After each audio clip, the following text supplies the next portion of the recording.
Hello friends, welcome to the channel P&B catering kitchen. আমরা আজকে বানাবো মটকা বিরিয়ানি, হান্ডি বিরিয়ানি। ঠিক আছে, মাটির হাঁড়িতে আমরা আজকে বিরিয়ানি বানাবো। তো চলুন দেখে নিই।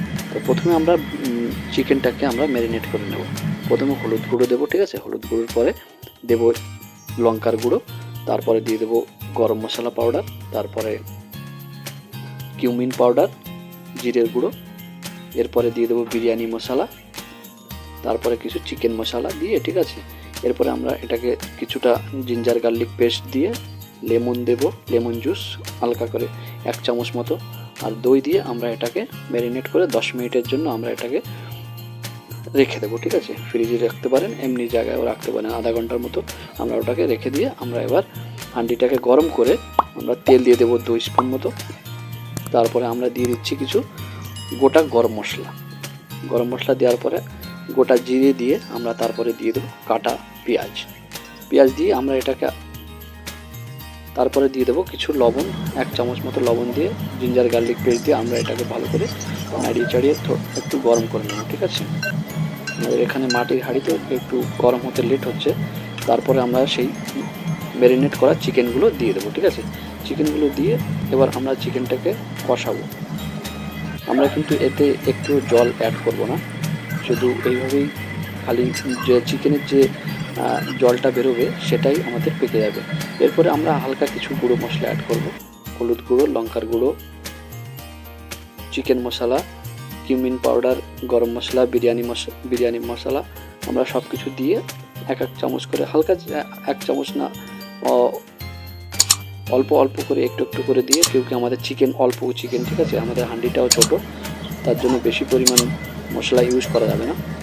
দেখতে পাচ্ছেন আমাদের চিকেনটা অলরেডি অলমোস্ট 50% পেকে গেছে, আমরা কিন্তু একটু জল অ্যাড করিনি। ঠিক আছে, এইভাবে চিকেনটাকে পাকিয়ে নিতে হবে।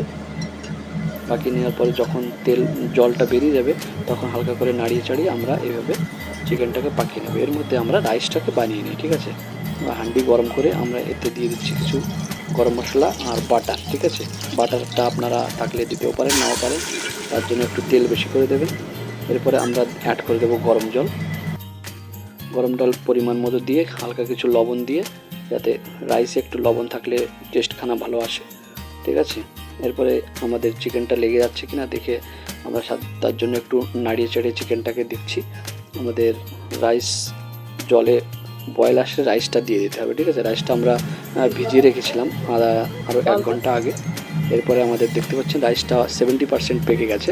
তারপরে আমরা রাইসটা ওই পুরো পাকা হওয়া চিকেনের উপর দিয়ে দেবো। একদম রাইসটা পুরো এরকম ঢেলে দিয়ে উপর দিয়ে, তার উপরে দিয়ে দেবো আমরা কাজু, কিশমিশ, পেঁয়াজ বেরেস্তা, আর দিয়ে দিচ্ছি কালার করার জন্য একটু ফুড কালারটা আপনারা দিলেও দিতে পারেন, না থাকলে কোনো অসুবিধা নেই, কিন্তু ঘিটা মাস্ট দিতেই হবে। ঠিক আছে, ঘিটা আমাদের রাইসটাকে ঝরঝরা করতে সাহায্য করে এবং স্মেল বা স্বাদ আনতেও সাহায্য করে। এরপরে আমরা এটাকে ঢেকে 10 মিনিট জন্য রেখে আমরা এটাকে তুলে নেব। ঠিক আছে, দেখতে পাচ্ছেন আমাদের রাইসটা অলরেডি দম হয়ে গেছে। এই সময় আপনারা রোজ ওয়াটার বা কেওড়া ওয়াটার দিতে পারেন, আমার এই স্মেলটা ভাল লাগে না বলে আমি ওটা ইউজ করছি না। ঠিক আছে, এরপর আমরা রাইসটাকে দেখতে পাচ্ছেন কত সুন্দর ঝরঝরা একটা রাইস হয়ে গেছে, সুন্দর একটা স্মেল এসে গেছে আমাদের রাইসে, একদম বিরিয়ানির কত সুন্দর একটা কালার এসে গেছে, দেখতে পাচ্ছেন বন্ধুরা। এরপরে আমরা এটাকে ঢেলে নেব, একদম পারফেক্ট ঝরঝরা সুন্দর একটা স্মেল এসে গেছে বিরিয়ানির আমাদের।